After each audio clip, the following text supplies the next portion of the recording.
Hey everyone, Angelo here, Hollywood filmmaker, greatest screenwriter in the history of the world, recovering homeless guy. On the occasion of my 6th anniversary in LA, it's actually passed like 2 weeks ago, May 3rd. So, May 3rd, 2019, I arrived in LA in my Honda Civic, my 2005 Honda Civic, and it is now May 15th. What day is it? 17th, whatever. And I meant to make. I've just been so busy, but wanted at least to give a little perspective on how it's been these 6 years here, and really not like I don't have a lot to say about it. I've make videos. I ride a lot. I ride my bike. I rollerblade. I don't get out my skateboard nearly as or it's a longboard as often as I want. I've ridden it like 4 times. Beautiful board though. Um, but at least wanted to mark the occasion and say that a ton has changed since I arrived in LA. First of all, I'm still recovering from my latest bout of DPDR, which I can say that now and just be like, oh, it's just like a little thing that uh, is sort of, in my field of view. It's not like terrifying like it was when it hit nearly a year ago now. And I'm doing a lot to recover, being well, eating right, which I ate this French pastry, this chocolate thing today. Damn, it was so good. It was so much more rich than I expected. But I knew I was like, okay, I'm going to this book club today. I'm not going to take the bus. I'm going to ride my bike there. Also, it wasn't that far. And I was so excited. It was just so inspiring and beautiful to be out on the streets on my bike and sharing the road with the cars, even though I don't like doing that. Like, I think we should have bike paths and all. But I was like just feeling harmonious with the cars out there. I was just excited to be out. My bike, get some of that sugar burned up in my body. But it was so great to be there. I couldn't even concentrate much. I'm reading this thriller novel right now, and I was just excited to be there and talk to a few people there. And I was like, oh, I got to arrive a little earlier. I thought like everyone else would be late, and I was the one who I showed up on time, I think, but being on time meant everybody else was there. But well, this is a very comfortable looking position. Um, Basically, I don't know how to describe the changes I've experienced. Other than the big one is uh, transitioning from driving exclusively to get around and walking very little to now exclusively not using cars or almost exclusively. Like once in a while, I've gotten a ride from a friend, but I try not to even do that. I don't like it. I don't like adding to the traffic. I don't like adding the stress and wear to the road.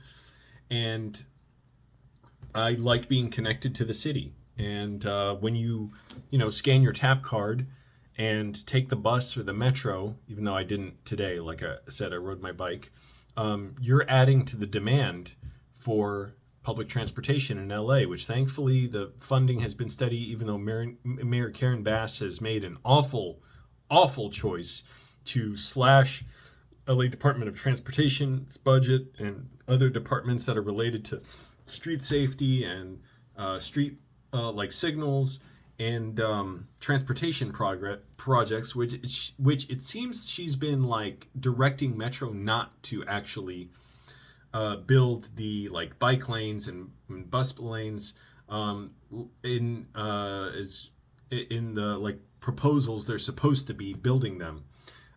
It's a long, complicated situation. I can't even explain it all properly, but I keep up with a lot of it, and I'm like, this is terrible. I've written my elected representatives, and you should too. Join Streets for All. You don't have to be a paid member like I am. You can just if you're in LA or Southern California, and they do advocacy across California as well, like statewide. That is not like not that I'm aware of in other cities, but check out their website and their social media, which I don't. I'm not on social media, but check out Streets for All. They do amazing advocacy and help with not just transportation issues, but to get better land use. So we get rid of like minimum parking requirements and get more dense housing, more mixed use developments. So you can have the density to support businesses in your neighborhood and to support the transit hubs where, you know, so many metro stops you go to now and you look out, it's just like 6-lane roads and a gas station and McDonald's and like just gray walls. There's nothing there to visit. Well, it's like, well, of course, if you want ridership to be up, for one thing, there have to be things to go to along the different stops, and people have to live close enough to there. It's like, what are you going to do? Drive 30 minutes to the metro, or an hour? 30 minutes is not even a long drive for a lot of people in LA. And drive to the metro, then take the train somewhere. Some people do. I'm sure of that. Like, there is a lot of parking, too much by metro. But anyways, priorities are all messed up. So that's one big thing I've learned. Losing 2 cars here, which was the best thing for me. And I was like, oh man, why wasn't I smarter to think, like, get rid of my car earlier? But how could I have planned that? How could I have known? Every little thing, like, I've thought like that. Like, can I, first of all, go homeless? Can I just live in my car? I'm like, I like the convenience of a bathroom and all, and having my desktop computer there. Well, I learned to do without that, and piss in water bottles and go, I use my get a laptop, then use a laptop. Still using it now when I got in Virginia. Micro Center. Get good refurbished laptops there. And my writing has come along, and I'm really excited to just keep doing it. Nothing specific I have to say about it other than my screenwriting, that is. I'm really looking forward to writing, well, a second movie now. Like, I wrote one, and it's about as far as I can take it until I have actors reading for it and stuff. And I say that because I reread it, rewrote it so many times over like a year and a half or more. And I just realized, like, I will never stop rewriting this if I keep rereading it. So I'm like, I have to let it go. I'm waiting for another round of feedback of notes from fellow writers. And but other than that, I'm like, I don't know how much more I can do with it. I've always said that, and then I change a lot in it.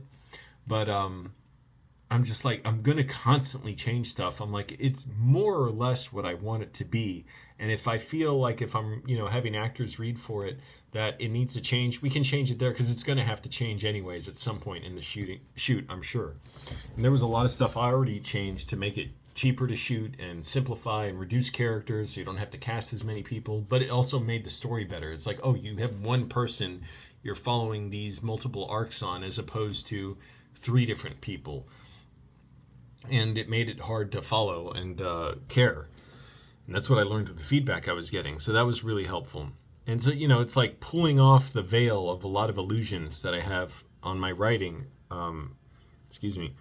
When I get feedback where people are pointing out stuff that I did, I'm like, oh yeah, okay, I got to address that. Sometimes it's more complicated, not complicated, more difficult to address, because I'm like, well, they said there's this big problem here. But I'm like, how do I fix that without just rewriting the whole story? And I would like reread the script. In one case, I got one particular piece of feedback that was like, oh, pretty painful. But the person was telling the truth. And I was like, yeah, I see it, but what do I do? And I reread the script, and I not only identified their critique as a problem, as pointing to something that was a problem they pointed out, but 3 other major problems in the story that I was, thank God, able to easily fix with one change. And then I made many more changes to like make it more efficient and execute on it better. But it was this huge dilemma for me for like just a few hours, where I was wondering, what do I do? And I kept asking the question, what is the problem? I try not to think consciously about it and get my brain working at it. I try to think subconsciously, let it go. And a lot of times I'm just literally making lunch, and the idea comes to me, the solution comes to me, and I run back here to my room and write down in my notebook the solution of just like changing one thing in the story that makes it work so much more quickly and better. And, you know, even then you realize you're only writing to like you have these multiple like multiverses of people with different tastes, and they see different things, and the relationships they have with movies are different. And it's like you're only writing to occupy this one space here, and it's only going to hit with this one audience.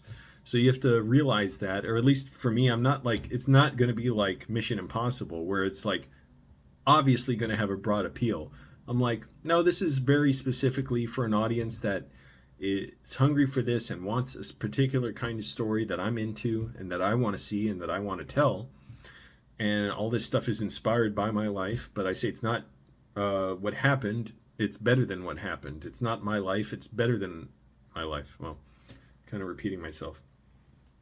But also in LA, I just learned to love novels, and that came from, I was wondering, like, how did I get turned on to that?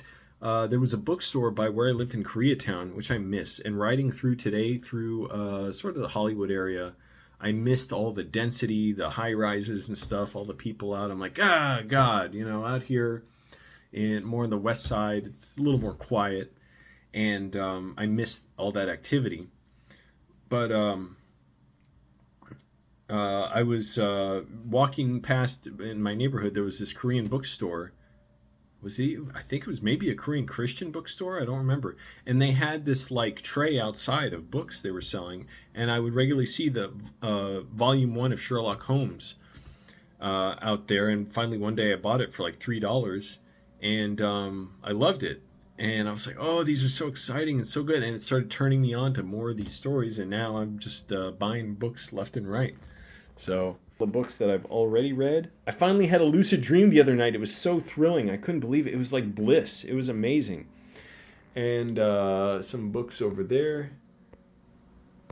Charlie Kaufman's Ant Kind is hilarious. Heat 2. The Everett Night Studio. I haven't read that yet. I've read, what's his name? Seth Rogen's Yearbook. That's very funny. Dorothy Allison's books I've read. Brain on... Oh, no, sorry. She didn't write that one. What the hell? Bastard Out of Carolina. Oh man, that's a dark book, but it's very, very good, and it doesn't like drag you over the dark stuff. And Trash, a series of short stories by her.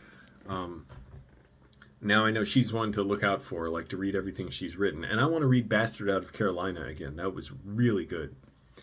And it's about like her, like a not her. It's a story about a young girl growing up in a very, very troubled family in South Carolina. It's like very like plausibly realistically depicted, and she said it was based on a lot of stuff she experienced in her family and her mom who had her when she was young, and also some really bad stuff that happened to her when she was young.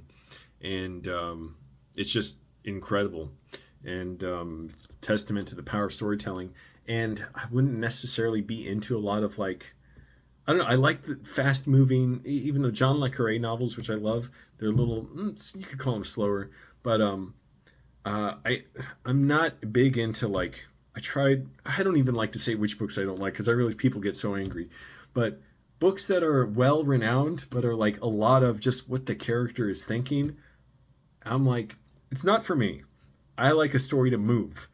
And Bastard Out of Carolina, it would seem almost like it's setting up a story where it's a lot about, oh, she felt this, she walked through the leaves and wondering what her boyfriend's doing and all that. It's like, no, it's not like that. It's very, very intriguing, and it keeps moving forward, and very sad but also inspiring. And it takes a really good look at this really disturbing situation, and again, it doesn't drag you over it. Some movies and books, a lot of movies and books, I feel, do that, where it's like, it's just numbing, and it's repulsive. It's like you're wasting my time. It's like misery after misery after misery. So anyways, that I'm in much better shape now than when I came to LA, and I'm able to afford groceries now, although they're still way too damn expensive. I'm amazed at how expensive they are, but that's another thing. I was homeless when I came here, and doing much better now, and it's great to be out of my car again. It was so inspiring riding my bike to and from this book club meetup today, and I was like,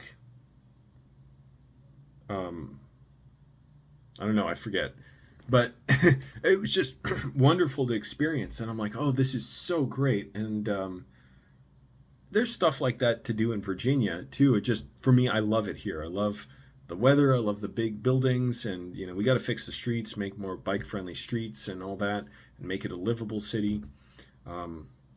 It's no coincidence that it's so expensive to live here, and we have so many homeless, and we don't have services, but we have billions of dollars for the police, and we don't have enough homes, but we have wealthy realtors, landowners, wealthy white homeowners who want to keep affordable housing out of their neighborhoods, etc.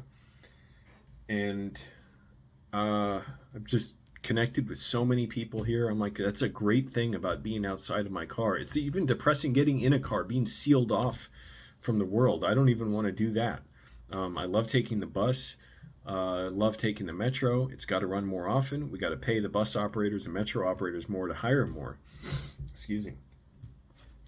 And I have my, what is it called? Like riches in choices of what activities to do. But a lot of times I just got to write. So I'm sitting here at my computer getting ready to write. But I was like, I got to make a video. I want to. Also, I can't. Never mind. I won't even get into a little YouTube um, uh, insider thing. Like, well, okay, I'll say it. My YouTube app, I can't upload shorts now for some reason. If I film directly to the app, I have to film the video first, then upload it, like from my phone, or save it to my phone, then upload it. As opposed to the YouTube app lets you like record directly, and for some reason when I hit the check to upload the short, it won't upload it. It just won't do anything. It won't respond. I tried clearing the cache, restarting the phone, and there was recently a big Samsung interface update. I don't know if that affected it, but also this has been a problem for a while now. When I film a video like on my phone and then upload it from my phone's hard drive to YouTube Shorts, YouTube makes the video so much more washed out and loses so much contrast. And I use one of the filters to make it pop a little bit, but I'm like, what is this? It's all like bleached, the image. So don't know what's going on there. But anyways, the writing's going well. I'm really excited to have another script. I can say I've written it, but it's not written like it's a draft that's finished, but it's got a lot of work that needs done. But that's exciting because it's like, yeah, having the one script written, that's not gonna sustain you, and it's not gonna be easy to make if you ever make it. But having multiple scripts written, now you have a much better chance of making something. And once you make one thing, and if it does reasonably well, and you show you're responsible with people's money and time, and you're willing to work hard on the film, now you can make so many more of your other scripts. So I'm excited to be writing multiple ones, and now I'm like, oh, the second one is coming along, and then I'll have a third and fourth, and who knows? It's like at some point, I have to direct the movies and not just write them. So I'm like, how many movies do I have in me? How much time do I have for writing movies? And between, it takes so even just little things I was trying to do to put together a staged reading of my screenplay. I'm like talking to actors on the phone, going out, meeting actors, showing them the script, and it all takes time. And in the meantime, I'm trying to write this other thing too. And then you got to wait on other people to make a decision, get back to you, make a decision, all that. And it goes on from there. And this is just not even the movie yet. This is just the staged reading of it. So anyways, everybody, be healthy, eat right. I realized like just the few times like I slip up on my diet a little, how bad I feel if I don't eat right. I'm like, oh, this is like really crappy. If you don't eat well, you're like, your mood is shit. I'm drinking my jasmine tea now. So it helps to know how to manipulate your diet, and by that I mean macronutrients and also the sources of them, not just eating processed stuff, protein bars and all that, but like whatever. Just say for a guy who's 5'10", pretty active, works out, and he's trying to lose weight, like maybe 140 grams, 150 grams of protein a day, 150 grams of carbs, 90 grams of fats. See from there, and like if it's too little and you're not fueled up, like you can add a little more and then see how you're losing weight. But when you have that consistency and plan your meals and your workouts, it becomes so much easier. And get sleep, drink plenty of water. It takes the guesswork out of it, and from there you can play with it and add different foods, different sources of nutrition. I just stank up my apartment microwaving cod. Good God, that smells. I was waving incense around in a scented candle. But it's good to know how much you should eat. And it's like you're not just eating for taste, but you can eat food that you love, but you know you're getting the nutrition you need. And also for me, a consideration is always high fiber, keep the cholesterol down, which thankfully I've been good about. But so lately I've been adding salads to my meals with something sweet in them, like grapefruit or mangoes and avocado. All that stuff's good for lowering cholesterol. So how ridiculous is it that our lives are cut short and we have so many health problems because we don't have reliable, sorry, I'm adjusting something here on my desk, reliable access to quality food, and we don't have the time to cook, and so many people are working 2-3 jobs and commuting so far, and it's all great to keep wealthy capitalists rich and keep us desperate and not organized with each other and not in solidarity with each other, so we fight for better wages and working conditions and 3 to 4 day work weeks and more livable communities. Because then, if we had all that, that would absolutely screw over people like Elon Musk and Jeff Bezos and Mark Zuckerberg, because we would have our own, essentially our own industry, our own wellness. We wouldn't be turning to them for quick hits of satisfaction with the products. Okay. Oh yeah, I was gonna say, well, does Elon Musk make something like that? Well, yeah, with Twitter. Not that social media is inherently bad, but the way we have it in America is quite bad. But the fact that we don't organize and shut the country down with a general strike and say we demand medical care for all and high quality public transportation, housing for all, food for everybody, quality housing, no more landlords, get rid of landlords, and have tenant co-ops and land trusts and all kinds of other living arrangements that make it so housing is there for people and not to just create an investment. So anyways, I'm thinking, people powered, and also empty out a lot of the jails and get people rehabilitated and get accountability for what's going on in jails and prisons, the horrible conditions there. I don't celebrate anyone going to prison or jail, even though I'm like, yeah, there are some awful people out there.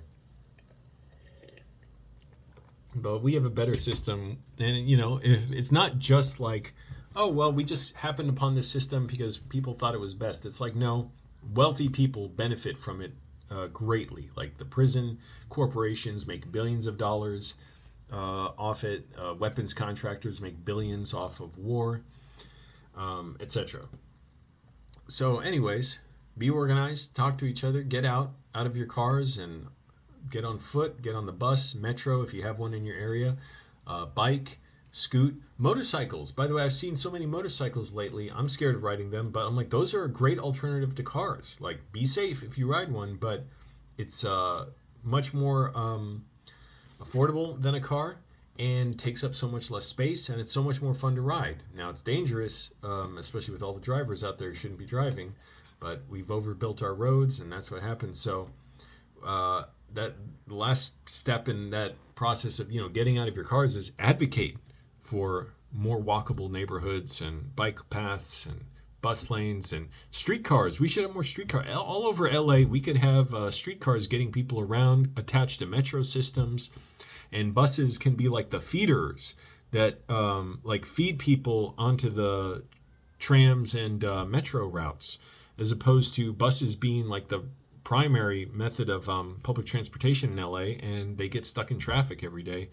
So we need to change all that. So advocate, join a group, start a group, reach out to local leaders, let them know your concerns. Help keep me safe on the road, because the more people you get out of cars, the safer it is for me to bike and walk. There have been multiple crashes in my neighborhood in the last year. A lot of them at the same intersection, and that's not good. And I'm like, I look, even when there's a red light, I look both ways to make sure nobody's running the red light before I cross. So anyways, a lot changed. My mom's doing great. Talk to her pretty much every day, and she wants to visit, so we're going to try and make it happen, and expect good things, and let's try and keep the world sane and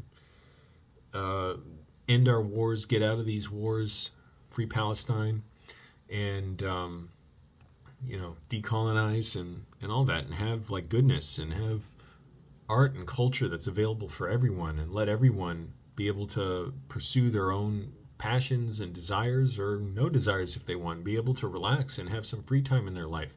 I think to how when my dad was older, his last few years, he would ask me if I wanted to go to McDonald's or something with him so much, and I think pretty much I always couldn't, because if I wasn't working my night job as a bouncer, I was trying to make videos and make money on YouTube, and I was so broke, and I went homeless, and that's that. So that's what happens with people's lives when we're stuck scrambling for money, and we got to fight for our rights. It's not a given that we have 8-hour work days for a lot of people, and a lot of people have way more than that. But and 40-hour weeks, that was fought for, and after that you get paid overtime.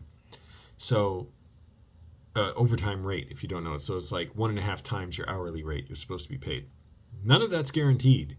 That could all go away, and we need to fight for more rights for workers. So, anyways, yeah, that's my overview of my last 6 years in LA, and look forward to a lot more biking, rollerblading, open streets events, movies, and more plays too. Thinking of seeing a play this weekend. I don't know if I will, but yeah, we should have a city where everybody can afford to enjoy recreation and not worry about debt and financing it, and worry about their time and worry about their medical bills. So anyways, I think that gives a pretty good picture of what I've been doing. So let me know what you think. Like, subscribe, all that. Lots more videos coming. And read a book. Let me know if you're reading any books or if you have any book recommendations. I love the novels of Frederick Forsyth. He wrote like Day of the Jackal, which is amazing. My favorite book, even better than that he wrote, is The Devil's Alternative. I've also read of his, The Dogs of War, which is really good. The Fourth Protocol, which is really good. Like a little bit, I don't know. The Deceiver, not as spectacular for me. The Odessa File, it's all right. It sounds like I'm not that into his books, but I love them. Like, they're so good. Oh, The Afghan and The Fist of God. Those are both really good. Yeah, anyway, so if you know books like those international thrillers that move so fast, recommend them to me. Not Ken Follett books. I'm sorry, no offense.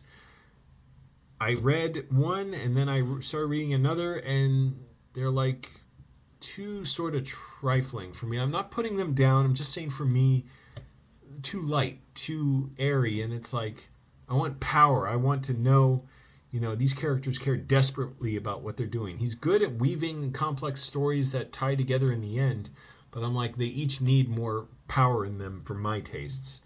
People love his books, so I'm just saying for me. But if you can recommend books or authors that are like Frederick Forsyth, let me know. I'd love to get the recommendations. I did just pick up from a free little library a Robert Ludlum book. I forget the name, or the name of the book, but I've seen that author's name around, so I'm like, okay, I'll try one. And I dropped off a book too. So yeah, let me know. Anyways, those are my thoughts. Thanks for watching, everyone. Bye.